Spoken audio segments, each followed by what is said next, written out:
To Squawk Box this morning, banking regulators pulling back some U.S. cryptocurrency guidance. This is interesting, guys, because the Fed said it was withdrawing supervisory letters that said that banks should seek advance approval from authorities before engaging in crypto asset and stablecoin activities. In addition, the Fed, the FDIC, and the Office of the Controllers of the Currency pulled back statements from 2023 that urged banks to be careful when it comes to crypto-related risks. During the 2024 campaign for the White House, President Trump promised crypto investors that he would have their backs if he was reelected. In a statement announcing the latest changes, the Fed said that regulators would look into whether new guidance to support crypto asset innovation was appropriate. But it means effectively that I think a lot of those letters had scared the banking system sort of out of getting meaningfully involved in crypto. And now they're saying, do what you like. Here's the question. I mean, because it's the Fed doing that, it's not like an executive order where it's going to get whipsawed if another administration comes in 4 years, I would assume.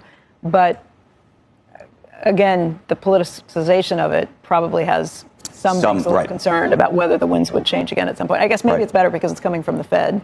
Well, I think part of it's coming from the Fed, and it sounded like part of it was coming from the administration. That's what I don't understand. This was part of the campaign promises to do these things. Again, businesses just don't like getting whipsawed by changes in administrations that lead to huge changes in policy. I don't know if this means that all of a sudden you're going to go to your local Chase on the corner and be taking Bitcoin.